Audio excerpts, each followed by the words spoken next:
रात्रीचा स्वयंपाक बनवते आणि आज आहे ना मस्त छोले मसाला बनवते मी।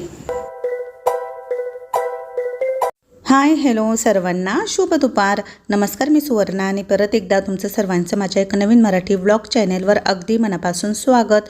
आजचा दिवस तुम्हाला खूप छान मस्त आनंदाचा आरोग्याचा जाऊ दे हीच बाप्पांच्या चरणी प्रार्थना। चला, सकाळचे 12:30 वाजत आलेले होते। पूजा तिच्या पप्पांसोबत मार्केटमध्ये गेली होती भाजीपाला आणायला। तर मेथीची भाजी 30 रुपयाला आणली ती, सांगते मला। मी तिला बोलली होती की मार्केटमध्ये जितक्या पण पालेभाज्या दिसतील तितक्या घेऊन ये। सध्या आता उन्हाळा ऋतू आहे, तर उन्हाळ्यामध्ये भाजीपाला महागच मिळणार। एवढा सर्व भाजीपाला घ्यायला आहे ना 500 रुपये लागले आणि 500 रुपयात फक्त इतकासा भाजीपाला आलेला आहे। तर आता सर्वात आधी पालेभाज्याच वापरून टाकायच्या, कारण त्या ठेवल्या तर जास्त दिवस खराब होतात। त्यामुळे मग मेथीची भाजी मस्त निवडली आणि स्वच्छ धुवून घेतली। आता सुकीच मेथीची भाजी बनवते। मला तर पातळ आवडते, कारण बाजरीची भाकरी बनवणार आहे मी त्यासोबत। मला आहे ना सर्वात जास्त आहे ना पालेभाज्यांमध्ये मेथीचीच भाजी आवडते। मग ती किती पण महाग असली तरी मी आणायला सांगत असते। तर आता मेथीची भाजी कशी केली सिंपल पद्धतीमध्ये दाखवली तुम्हाला। थोडेसे शेंगदाणे टाकते मी। राहुलला आहे ना शेंगदाणे टाकलेली मेथीची भाजी आवडते आणि मला आज पातळ मेथीची भाजी बनवायची होती, पण तो बोलला की सुकी बनव, म्हणून आज मी सुकीच बनवते। तर उलटणीच्या दांडीने हलवायची म्हणजे भाजी जास्त कडवट होत नाही। आणि माझ्यासाठी इथे मी ना भाकरी बनवली आहे, बाकीच्यांना चपात्या बनवल्या होत्या। राहुल पण बोलला की मला पण एक भाकरी बनव। उन्हाळ्यामध्ये सुद्धा आम्ही बाजरीची भाकरी बनवतो, कारण मला आवडते। 12ही महिने आमच्याकडे बाजरी खाल्ली जाते। पण ज्यांना शुगर आहे त्यांनी बाजरी खाऊ नका जास्त, कारण बाजरीमुळे शुगर वाढते। चला, मस्त भेंडीची भाजी पण बनवली होती पूजाने काळ्या मसाल्याची। आता आमचं जेवण वगैरे रेडी झालेले आहे। आम्ही सर्वजण जेवत होतो आणि आपला धन्विक छान असा मस्त खेळतोय खाली। हे बघा, तो आता बसायला पण लागलेला आहे। आज धन्विकला दाखवते, बऱ्याच ताईंना आवडतं धन्विकला बघायला। तर तो छान असा मस्त खेळतो, त्याचा काही त्रास नाही। भूक लागली की मगच थोडाफार रडतो। तर छान मस्त खेळत होता तो। त्याचे पप्पा पण येत असतात, तर त्याला त्यांच्या घरी पण घेऊन जातात। 2-3 तास तो त्यांच्या घरीसुद्धा असतो। राहुल मामा दिसला की लगेच म्हणतो राहुल मामाला उचलून घे मला, कारण राहुल त्याला वरती धरतो ना, वरती करतो दोन्ही हातांनी ना, त्याला खूप आवडतं। आता आमचं सर्वांचं जेवण झाल्यानंतर पूजाने जो भाजीपाला आणलेला होता ना, आता तो भाजीपाला सर्व काही पाण्यामध्ये टाकला, स्वच्छ धुवून घेतला। कारण मला कोथिंबीर कढीपत्ता धुतल्याशिवाय भाजीला टाकायला अजिबात आवडत नाही। कारण आपण मार्केटमध्ये जातो, बरेच जणांचे हात लागलेले असतात आणि धूळ पण बरीच बसलेली असते रस्त्यावर भाजीपाला असल्यामुळे। त्यामुळे भाजीपाला आणल्यानंतर आहे ना लगेच स्वच्छ धुवून घ्यायचा। कोथिंबीर किंवा पालेभाज्या आहे ना फक्त हिवाळ्यामध्ये किंवा पावसाळ्यामध्ये नाही धुवायच्या, कारण त्या आहे ना मग खराब होतात वातावरणामुळे। पण उन्हाळ्यामध्ये आपण सर्व भाज्या स्वच्छ अशा धुवून निथळत ठेवायच्या, त्यातलं सर्व पाणी काढून टाकायचं। जवळपास ह्या भाज्या धुतल्यानंतर मी 2-3 तास अशा थोड्याशा सुकवल्या फॅनखाली, म्हणजे त्यातलं सर्व काही पाणी निघून गेल्यानंतरच मग त्या डब्यांमध्ये स्टोअर करून ठेवायच्या। आता इथे मी सर्व काही ज्या फळभाज्या आणलेल्या होत्या पूजाने त्या पण स्वच्छ धुवून घेतल्या। मी प्रत्येक वेळी ना भाजीपाला आणल्यानंतर पहिले तो पाण्यात टाकते, स्वच्छ धुवून घेते, थोडा वेळ चाळणीमध्ये निथळत ठेवते आणि नंतर मग एखाद्या कॉटनच्या कपड्यावरती ना फॅनखाली सुकवते। सुकल्यानंतर मग तो भरून ठेवल्यावर अजिबात खराब होत नाही, 8-10 दिवस व्यवस्थित फ्रीजमध्ये राहतो। पण आम्ही भाजीपाला फक्त 4-5 दिवस पुरेल इतकाच आणतो, खूप जास्त आणून ठेवत नाही। कारण फ्रीजमध्ये पण भाज्या जास्त दिवस ठेवल्यामुळे त्यांचं जे काही जीवनसत्व असतं ते कमी होतं आणि चवीत पण बदल लागतो। त्यामुळे भाज्या आणताना फ्रेश ताज्या आणायच्या, लगेच करून टाकायच्या। पण 4-5 दिवस पुरेल इतकाच मी आणत असते भाजीपाला। चला, सर्व भाजीपाला आता मी ते स्वच्छ धुवून घेतला। आपल्या रोजच्याच या दैनंदिन जीवनातल्या ज्या छोट्या छोट्या सवयी असतात ना त्या आपल्याला पाहिजेतच, कारण त्यामुळे आपलं आरोग्य चांगलं असतं। आणि चला, तर सर्व काही व्हिडिओ तुम्हाला इथून पुढे असेच येतील। तर मी काम करत असताना सर्वच ताईंना खूप आवडतं। कालचा व्हिडिओ तर तुम्हाला सर्वांना खूप आवडला आणि मला पण जास्तीत जास्त किचनमध्ये वेळ घालवायला आवडतो, कारण आपली सर्वात फेवरेट जागा म्हणजे किचन असते। चला, सर्व काही भाजीपाला छान सुकलेला होता। आता ह्या प्लॅस्टिक कंटेनरमध्ये ना भाजीपाला स्टोअर करून ठेवते। तर हे मी ऑनलाईनच मागवले होते एकदा, याला घेऊन आता 1-1.5 वर्ष झालं असेल। पण जेव्हा मागवले तेव्हा ते मोठे दिसत होते आणि आल्यानंतर छोटे दिसताय. तर यामध्ये ना अर्धा किलो वस्तू काही मावत नाही, फक्त पाव किलो वस्तू मावते किंवा भाजी मावते. आता यामध्ये मी किचन टॉवेल टाकते एक, कारण मला पालेभाजी ठेवायची ना म्हणून. पालेभाजी खाली ना एखादा टिश्यू पेपर किंवा कॉटनचा रुमाल असं काहीतरी ठेवलं ना तर मग पालेभाजी खराब होत नाही, कारण पालेभाज्या पटकन पाणी लागल्यानंतर खराब होतात. आता यामध्ये मी पालक निवडून घेतला आणि तो असा किचन टॉवेलमध्ये ठेवते. किचन टॉवेल कॉटनचाच असतो, त्यामुळे मग त्याला जास्त काही पाणी लागत नाही आणि भाजी पण खराब होणार नाही. 8-10 दिवस भाजी व्यवस्थित फ्रीजमध्ये टिकते. आता आपण पालेभाज्या आणल्यानंतर लगेचच वापरून घ्यायच्या असतात. खूप दिवस मी फ्रीजमध्ये पालेभाजी ठेवत नाही, दुसऱ्याच दिवशी लगेच संपून टाकते. आता ही तिसऱ्या दिवशी करून घेऊ आम्ही. तर अशा प्रकारे मी यामध्ये भरून ठेवलेली आहे, हे बघा. तर दिसायला पण छान दिसतं आणि सर्व काही भाज्या अशाच ठेवते. आता कारली आणलेली होती छोटी छोटी, पूजाने मी सांगितलं होतं कारली आण, मला आवडतात कारलीची भजी करायला, छान लागतात. तर एक वेळेस केली तर मी नक्कीच दाखवेल तुम्हाला. तर ती मी तशीच ठेवली, बाकीच्या फळभाज्या मी तशाच ठेवल्या, कारण ह्या डब्यांमध्ये ना खाली पांढऱ्या रंगाची एक जाळी आहे ना, त्यामुळे मग फळभाज्या तशाही ठेवल्या तरीही चालतात. आता गवार पण लगेच यामध्ये ठेवून घेते. गवार अर्धा किलो आणलेली होती मिस्टरांनी, त्यांना खूप आवडते, तर ते अर्धा किलो घेऊन येतात. सुकी काळ्या मसाल्याची गवार त्यांना आवडते आणि मला आहे ना पातळ शेंगदाणे घालून गवार आवडते. तर अशा प्रकारे हा सर्व काही भाजीपाला मी कंटेनरमध्ये स्टोअर करून ठेवला.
कढीपत्ता आणि कोथिंबीरसुद्धा मी सुकवून घेतली. सुकवून घेतल्यानंतर मग ती अशा प्रकारे डब्यामध्ये ठेवते.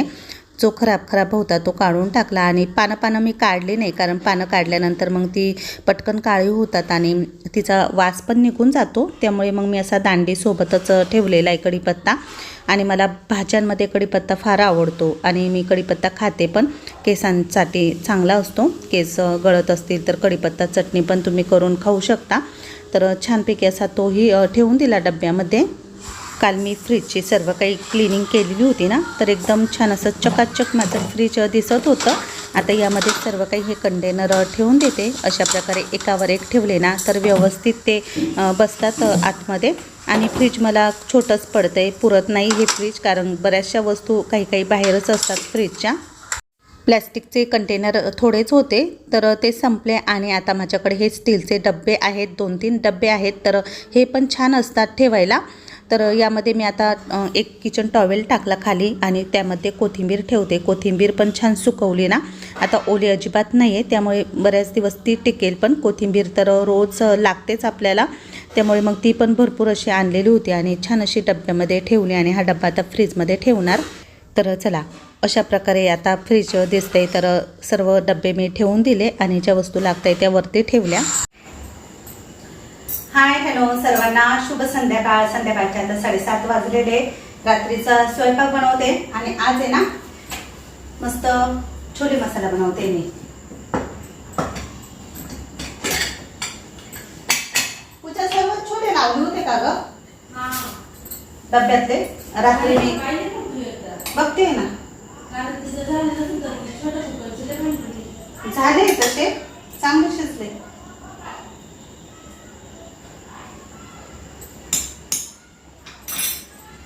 चला, छोले पण छान शिजले. इथे मी आता तेलामध्ये ना मसाला बनवून घेते. वाटण तयार करायचंय.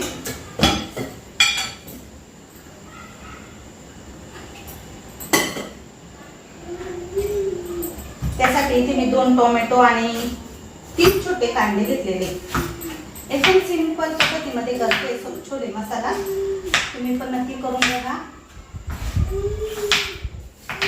एक वेळ मी छोलेची भाजी बनवली होती. इंस्टाग्रामवरती मी रील टाकलेली आहे आणि पूजाला ती भाजी खूप आवडली. तर ती एकदा आली होती ना, तिने खाल्ली होती म्हणून ती बोलली की मम्मी तशीच भाजी बनव. म्हणून मग आता तशीच बनवते. यामध्ये मी तेलामध्ये अर्धा चमचा बडीशेप, अर्धा चमचा जिरं टाकलं आणि त्यानंतर यामध्ये काही खडे मसाले टाकायचे. 2-3 लवंग, 2-3 मिरे, 2 दालचिनीचे तुकडे आणि 2 वेलची. जे खडे मसाले तुमच्याकडे असतील ते तुम्ही टाका. खडे मसाले नसतील तर तुम्ही भाजीला गरम मसाला वापरू शकता अर्धा चमचा. यामध्ये मी आता कांद्याचे काप टाकले आणि टोमॅटो पण टाकते. कांदा आणि टोमॅटो मऊ व्हावा यासाठी यामध्ये ना अर्धा चमचा बारीक मीठ टाकायचं, म्हणजे पटकन तो शिजल्या जातो. आणि आता जवळपास 10 मिनटं आपल्याला हे छान असं परतवून घ्यायचं आहे. जोपर्यंत कांदा टोमॅटो छान असा मऊ होत नाही आणि त्याचा रंग चेंज होत नाही तोपर्यंत हे मसाले ना, कांदा वगैरे सर्व काही छान असं परतत राहायचं. हातोहाती लगेच किचन क्लीन करून घेते, कारण चॉपिंग बोर्ड, सुरी सर्व काही स्वच्छ लगेचच्या लगेच धुवून घेते आणि वस्तू काढलेल्या असतात बाहेर त्याही ठेवून देते, म्हणजे किचन प्लॅटफॉर्मवरती जास्त पसारा होत नाही. आता पूजाने ना छोले बॉईल करताना फक्त मीठ टाकलेलं होतं. त्यामध्ये मी हळद आणि तेल पण टाकत असते, म्हणजे शिट्टीतून जास्त पाणी वरती येत नाही. पण छोटा कुकर आहे हा, तर त्यामध्येच पूजाने चणे बॉईल केले. थोडेसे नॉर्मल मी मॅश करून घेतले, म्हणजे भाजीला थोडासा थिकपणा घट्टपणा येईल. आणि ह्या वाटणामध्ये मी 7-8 काजू पण टाकले. काजू ऑप्शन आहे, तुम्हाला नसेल टाकायचे तर नाही टाकले तरीही चालतील, पण मी भाजीची ग्रेव्ही टेस्टी व्हावी म्हणून टाकलेले आहे. त्यानंतर यामध्ये मी 1 चमचा कसुरी मेथी पण टाकते. नंतर भाजीमध्ये टाकली तरीही चालते, पण मी वाटणामध्येच टाकते, म्हणून मग ही भाजी अजून पण छान मस्त टेस्टी होते. चला आता हे सर्व काही वाटण आहे ना, अजून 5-6 मिनटं छान परतवून घेते. त्यानंतर मग मिक्सरच्या भांड्यामध्ये काढून घ्यायचं. आता यामध्ये थोडंसं पाणी टाकून आहे ना, याला चांगलं दळून घ्यायचं, मिक्सरला पेस्ट करून घ्यायची. माझं हे मिक्सर आहे ना बऱ्याच वर्षांपासून आहे, तर ते आता जरा खराब झालेलं आहे. त्याचं बाजूचं जे फूड प्रोसेसर आहे ना ते पण खराब झालं आणि बटनही त्याचं खराब होऊन गेलं. नवीन मिक्सर घ्यायचंच आहे आता मला फूड प्रोसेसर. तर कोणतं चांगलं आहे, कोणत्या कंपनीचं ते मला नक्की सांगा. चला आता सर्व काही वाटून घेतलं आणि कढईमध्ये आता तेलामध्ये कढीपत्ता फोडणीला टाकलेला आहे आणि जे वाटण आपण केलेलं आहे ते पण टाकायचं. वाटण आहे ना छान तेल सुटेपर्यंत आहे ना परतत राहायचं. जोपर्यंत वाटणाला तेल सुटत नाही तोपर्यंत वाटण परतल्यामुळे भाजीला चांगली चव येते. लगेच मसाले टाकायचे नाही. चला आता यामध्ये ना मसाले टाकायचे. तर मी छोले मसाला काही टाकत नाही, रेडीमेड छोले मसाला पण मिळतो, त्याने पण भाजीला छान मस्त टेस्ट येते. पण आता माझे घरगुती जे मसाले आहेत तेच मी टाकते. तर इथं मी अर्धा चमचा हळद पावडर, पाव चमचा हिंग पावडर टाकली, 1 चमचा लाल तिखट, 1 चमचा धनेपूड आणि 1 चमचा काश्मीरी लाल मिरची पावडर टाकली, तरी किंवा लाल भाजी दिसावा यासाठी. आता हे सर्व मसाले टाकल्यानंतर यामध्ये मी थोडासा किचन किंग मसाला टाकते, जो आपण पनीरच्या किंवा मग काजूच्या भाजीला वापरतो तो. त्यामुळे भाजीची टेस्ट पण छान लागते. तर मी तो रेडीमेडच आणलेला होता, आपल्याकडे लवकरच बनेल तो मसालाही पण. किचन किंग मसाला, बाकीचे जे काही मसाले असतात ते पण मला बनवायचे आहे. तर हे सर्व काही मसाले छान असे तेलामध्ये वाटणामध्ये परतवून घ्यायचे. पुन्हा एकदा याला पण छानपैकी असं तेल सुटतं. तर हे बघा अशा प्रकारे तेल सुटल्यानंतर मग यामध्ये आपण बॉईल केलेले चणे घालायचे. हे व्हाईट चणे ना, काबुली चणे असतात ना त्या प्रकारेच आहे, पण थोडे बारीक साईजचे आहे. काबुली चणे जरा मोठे असतात. तर चला आता हे चणे मी टाकल्यानंतर आहे ना थोडंसं गरम पाणी लागेल मला, म्हणून मी कुकरमध्ये पाणी गरम करून घेतलं आणि पुन्हा हे छान असं मिक्स करून घेते. तर यामध्ये तुम्हाला जसं पाहिजे तसं पाणी टाका. मी खूप जास्त पातळ काही करत नाही भाजी, थोडीशी थिक छान लागते. तर मस्त झालेली होती, नक्की करून बघा. यामध्ये पुन्हा मी थोडंसं चवीनुसार मीठ टाकलं आणि सर्वात शेवटी बारीक कापलेली कोथिंबीर टाकली आणि एक 5 ते 7 मिनटं याला छान उकळी येऊ द्यायची. बॉईल केलेले चणे असतात त्यामुळे खूप जास्त शिजवायची गरज नाही भाजीला. तर चपातीसोबत भातासोबत नक्की करून बघा, तुम्हालाही आवडेल. चला सर्वांचं जेवण झालं आणि जेवण झाल्यानंतर मग आम्ही सर्वजण आईच्या घरी आलो कारण आज माझ्या वडिलांचा आहे ना वाढदिवस होता, बड्डे होता.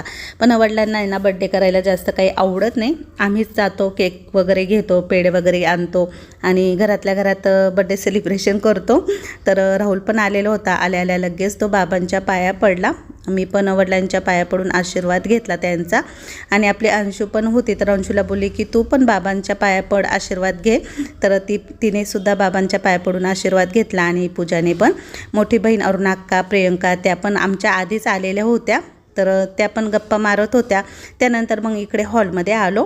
तर सर्वजण आता फोटोशूट करताय आणि मी थोडंसं आवरलं इकडेच आईच्या घरी, कारण घरी खूप कामं होती त्यामुळे मला काही इतका वेळ मिळाला नाही. इथेच थोडंसं आवरलं वरवरचं आणि मग नंतर आम्ही फोटो वगैरे छान काढले वडिलांसोबत. इकडे ना चकली, वेपर्स, मस्त उपवासाचे पदार्थ ठेवलेले आणि आईने ना हे मोठे मोठे ड्रम घेतले विकत. तर हे त्यांच्या एरियामध्ये विक्रीसाठी आलेले होते वाटतं, धान्य भरवून ठेवण्यासाठी घेतलेले.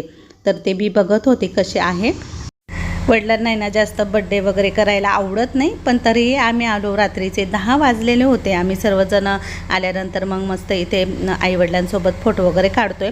जया आणि संध्या काही दिसत नाही तुम्हाला, कारण त्या लांब राहतात थोड्या. तर संध्या पण लोणारवाडीला राहते आणि रात्रीचं येणं जाणं म्हणजे थोडंसं कठीण असतं, त्यामुळे ती आली नाही. आणि जया पण तिच्या घरी होती. घरातल्या घरातच छोटंसं बड्डे सेलिब्रेशन होतं. आम्हीच केक आणला, साक्षी आणि सौरभ गेले होते केक आणायला. तर अशा प्रकारे मग वडिलांचा बड्डे साजरा केला.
ते नाही आणलं का रे ते बाहेर. Happy birthday to you. Happy birthday to you. कंबर दुखत आहे त्याचं. कंबर दुखतंय का शिव?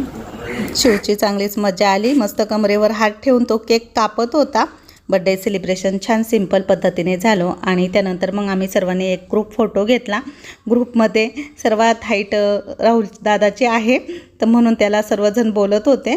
चला तर आता आम्ही सर्वजण मस्त गप्पा मारत होतो. आईच्या घरी बऱ्याच दिवसांनी मी गेली होती, म्हणून मग जरा वेळ आम्ही तिथे थांबलो. आणि आपला धन्विक आणि मिस्टर घरीच होते, कारण धन्विक झोपलेला होता. झोपेतून उठून काही त्याला आम्ही आणलं नाही, त्यामुळे मिस्टरांना पण येता आलं नाही. सौरभने सर्वांसाठी आईस्क्रीम आणलेलं होतं, म्हणजे सागर भाऊनेच त्याला सांगितलं होतं घेऊन यायला. तर शिवदादाने सर्वात आधी त्याच्या फेवरेट आत्तूला आईस्क्रीम दिलं, कारण जया आत्तू आणि अरुण आत्तू, शिवदादाची आत्या आणि अंशूची आत्या, संध्या आत्तू आणि मी अशी वाटणी झालेली आहे आमच्या आत्यांची. तर चला, उन्हाळ्यामध्ये आपण आईस्क्रीम खातो आणि त्यामुळे मग सर्वांसाठी सागर भाऊने ना राजभोग हे आईस्क्रीम आहे ना चोकोबार पिस्ता फ्लेवरचे, तेच मागवले होते.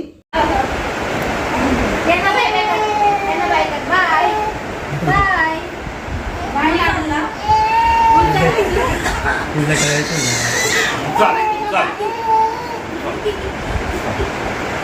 चल ना, चल बडं, चल ना, चल. तिचा जीव तिला जड झाला. चल, तिचा चेहरा पाय किती बारीक झाला. चल, अरे चाललंय प्रिया. चला आता आम्ही सर्वजण घरी निघालो आहोत. आजचा व्हिडिओ तुम्हाला आवडला असेल तर नक्की व्हिडिओला लाईक करा, शेअर करा. उद्याच्या नवीन व्हिडिओसह पुन्हा भेटू. तोपर्यंत सर्वांना बाय बाय.